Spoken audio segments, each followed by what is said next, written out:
종교가 정치를 만나면 어떤 일이 벌어질까요? 오늘 저희가 살펴볼 문서는 바로 그 위험한 관계, 특히 최근 한국 사회를 뒤흔든 한 사건을 중심으로 날카롭게 파고들고 있습니다. 모든 종교의 시작은 사실 굉장히 숭고하죠.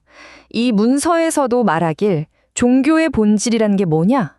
바로 인간이 추구할 수 있는 가장 높은 차원의 선, 최고선이 뭔지 알려주고 우리를 그 길로 이끄는 나침반 같은 역할을 한다는 거예요.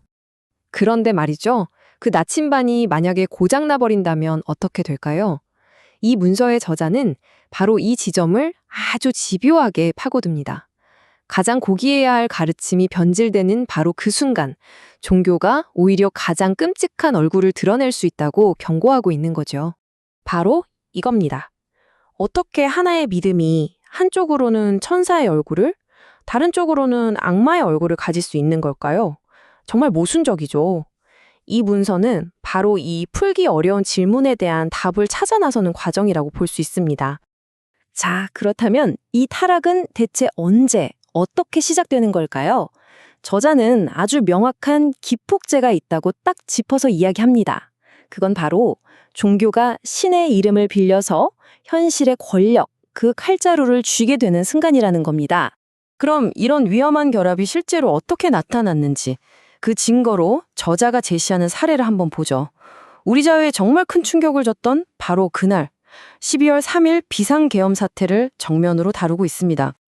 자, 화면에 보이는 이 표가 당시 의사결정을 내렸던 핵심 인물들입니다. 대통령부터 국무총리, 장관들까지. 저자는 이들의 종교적 배경에 주목하고 있어요. 예를 들면 당시 한덕수 국무총리는 감리교, 이상민 장관은 침례교 신자로 알려져 있었죠. 저자가 던지는 질문은 이겁니다. 과연 이들의 신앙이 그날의 결정에 어떤 식으로든 영향을 미쳤을까? 하는 거죠. 그리고 이 분석은 권력 최상층부에서 멈추지 않아요. 실제 계엄을 집행해야 할 군 지휘부까지 내려갑니다. 계엄사령관, 방첩사령관, 정말 놀랍게도 저자가 지적하는 건 핵심 지휘관들 대부분이 개신교 신자라는 점이에요. 이게 과연 단순한 우연의 일치일까요? 아니면 그 뒤에 뭔가 더 깊은 연결고리가 숨어 있는 걸까요? 저자는 이게 결코 우연이 아니라고 보는 것 같습니다. 그러면서 이 모든 연결고리의 한가운데에 특정 인물 한 명을 지목하는데요. 바로 여러 논란의 중심에 서 있는 전광훈 목사입니다.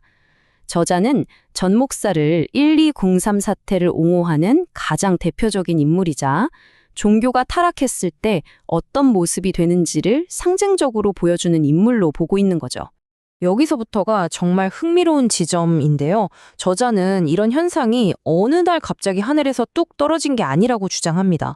이 문제의 뿌리가 어디서부터 시작됐는지 그걸 찾기 위해서 역사를 한참 거슬러 올라가기 시작해요. 지금 보시는 이 흐름도가 바로 저자가 주장하는 영향력의 사슬입니다. 그 시작을 어디로 보냐면 친일 세력과 극단적인 반공주의로 알려졌던 서북청년단에서 찾고 있어요. 이 흐름이 한경직 목사의 영락교회로 이어지고 또 사랑제일교회의 자금이라든지 김홍도 목사의 멘토링 같은 것들을 거쳐서 최종적으로 현재의 전광훈 목사에게까지 이어진다는 게 이 분석의 핵심입니다. 마치 하나의 거대한 사상이 세대를 거쳐서 쭉 계승되어 왔다는 거죠. 그래서 저자는 이 모든 분석을 하나의 큰 그림으로 딱 정리합니다. 이 문제의 역사적인 뿌리는 친일과 반공주의에 두고 그 중심에는 현재의 보수 정당이 자리 잡고 있다. 그리고 이 구조 전체를 떠받치는 사회적인 축으로 보수 개신교, 특정 언론, 그리고 검찰을 지목하는 겁니다. 자, 이렇게 분석을 끝낸 저자는 이제 종교계 전체를 향해서 아주 날카로운 질문을 던집니다. 이건 그냥 단순한 비판이라기보다는 거의 마지막 경고에 가깝다고 할 수 있겠네요. 저자는 이렇게 묻습니다. 도대체 왜 다른 종교 지도자들은 전광훈 목사 같은 극단적인 인물 앞에서 침묵하고 있느냐는 거죠.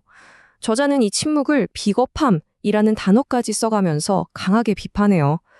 우리 내부의 문제를 애써 외면하고 있는 종교계의 현실을 정면으로 꼬집는 겁니다.